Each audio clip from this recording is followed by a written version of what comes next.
कि हमारा जो पैसा आया स्पेशल सहायता के नाम का, अनावश्यक शर्तें जो लगा रही है सरकार के द्वारा, उसके विरोध में खेड़ी चौपटा से हिसार सेक्रेटेरिएट तक पैदल यात्रा की जाएगी।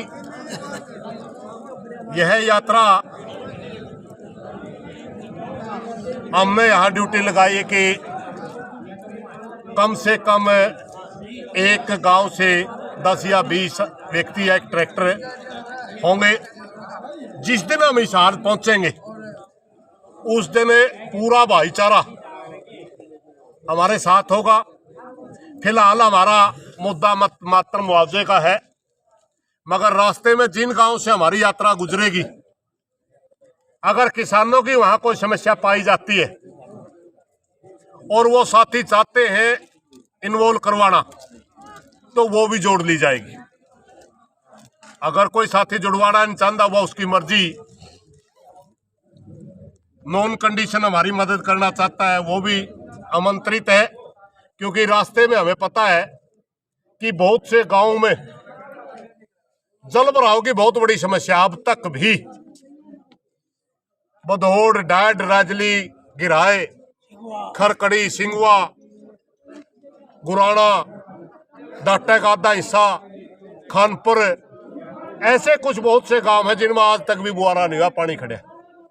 वो भाई अपनी समस्या के बारे में अगर किसान यात्रा में शामिल भी होंगे और अपना मुद्दा भी जुड़वाएंगे, तो ये भी फैसला हुआ कि उनका मुद्दा भी इसमें जोड़ लिया जाएगा।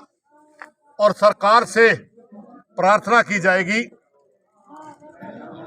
कि जो सक्षम यात्रा जिस दिन हिसार पहुंचे, या सक्षम अधिकारी या सरकार उस दिन हमारे से बात करे, वरना आगे का फैसला वहां पर लिया जाए। पैदल यात्रा क्यों चले? पैदल यात्रा हमारे से तहसीलदार साहब ने 2-3 बार टाइम मांग लिया और किसान बड़ा गुस्से में है।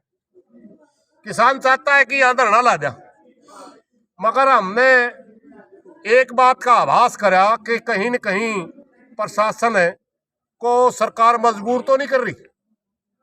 वो समय मांगे बार बार, हमारी बात को जायज मान रहे हैं, मगर समय फिर भी मांगे हैं। तो हमने पैदल यात्रा का इसलिए ये प्रोग्राम रखा कि शायद सरकार ये समझ गई, ये भूल गई कि हम संघर्ष करने वाले लोग हैं।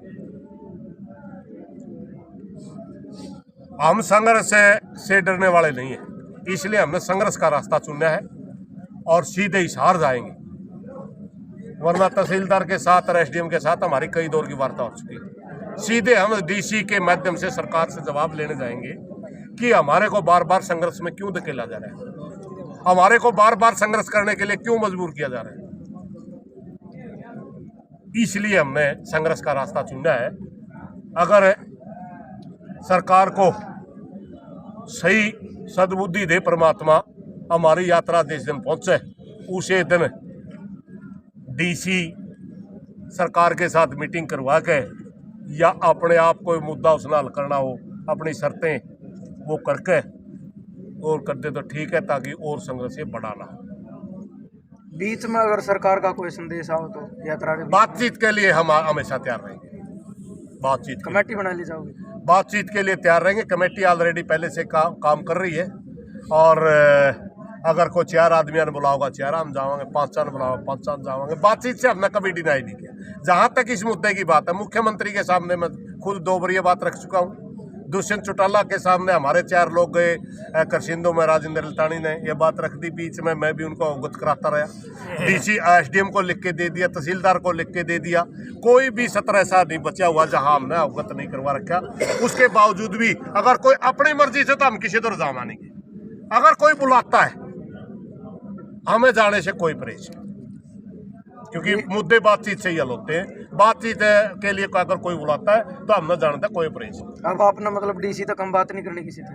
नहीं, ऐसी कोई कंडीशन नहीं होती। अगर बातचीत के लिए कोई बुलाता है, मुद्दा हल करे, तो हमने कंडीशन नहीं है। चाहे हमने तो तहसीलदार बुला ले, एसडीएम बुला ले, सरकार का कोई मंत्री बुला ले, कोई बुलाओ, डीसी बुला ले, बातचीत से हमने कभी ना तो डिनाई किया। क्योंकि कितना ये बड़ा मुद्दा हो, दुनिया में ऐसी कोई समस्या नहीं जो बातचीत से हल नहीं हो सकती, इसलिए हम बातचीत से कभी नहीं भागते। ईसा भी अगर रास्ता में आपकी बातचीत हो तो यात्रा रास्ते में भी समाप्त हो इसका जब तक हम अकेले खेड़ी वाले चल रहे हैं, सुनिए ये फैसला भी हुआ, जब तक हम अकेले खेड़ी वाले चल रहे हैं, खेड़ी तहसील वाले चल रहे हैं और हमारे को बातचीत के लिए बुला दिया जाता है और हमारा मुद्दा हल कर दिया जाता है, तो वो अलग विषय होगा।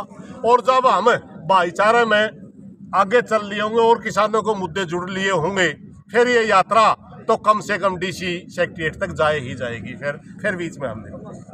ठीक है, कोई संदेश किसाना है 10 तारीख के लिए? मेरी प्रार्थना है कि 2-3 दिन हमने समय इसीलिए लिया है, 7 और 8 को तो हम तैयारियां करेंगे इनकी, 9 तारीख को संयुक्त मोर्चे की मीटिंग है, मेरी मजबूरी है, मैं हाजिर नहीं हो सकता, इसलिए यात्रा 10 तारीख से चलेगी।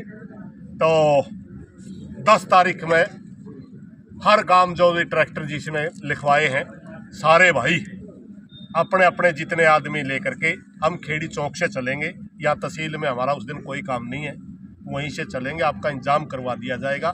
सारे भाई निश्चित होकर के आएँ, अपने अपने गांव में इकट्ठे होकर के, कोई तेल डलवाना है ट्रैक्टर में और अपनी अपनी मीटिंग करके तरीके से आएँ। अपनी ट्रैली जो है उस ट्रैली में 10 गद्दे गेड़ लें, ऊपर तय वो कर लें, हमारे को कहीं रास्ते में सही व्यवस्था मिलती है ठीक, नहीं अपनी ट्रैली ही अपना घर होगा, 3 दिन में पहुंचेंगे या 4 दिन में पहुंचेंगे, वो हमने अभी निकलना पड़ेगा। अभी कई गाँव में मिलकर कड़े कड़े मड़ा पड़ो होगा, कड़े हमारी चाय पानी होगी, कड़े हमारी रोटी होगी, ये सारी व्यवस्था मैं 2-3 दिन में वो जो आगे भाईचारा उनसे मिलके करवा लें। यात्रा में महिलाएं नहीं, यात्रा में ज़्यादातर युवा होंगे। शुरुआत में हमने संख्या थोड़ी रखी है जानबूझ के, हम आखिरी दिन जिस दिन हम हिसार में घुसाएंगे वहाँ हमने पूरे भाईचारे को बुलाया है, वरना यात्रा की हमारी संख्या सीमित ही होगी, क्योंकि रास्ते में हम 5,000 आदमी लेके चला, रास्ते में रुकना, उनके लिए पानी की व्यवस्था करना, चाय की व्यवस्था करना बड़ी बात हो जाती है। इसलिए हमारी यात्रा तो सिर्फ इसलिए है कि सरकार अगर चाहती है संघर्ष करे, तो हम अपने नौजवान भाइयों ने कहते हैं बता हमें कर लो संघर्ष, बूढ़िया निब्बे कायल ना करो, और अगर ओड़ तक पहुँचा तक जो हमारा नहीं होते तो फिर तो उस दिन तो बूढ़े जवान महिला सारे ही उस प्रदर्शन में शामिल होंगे जो हिसार में होगा। कुछ रूट मैप का आइडिया?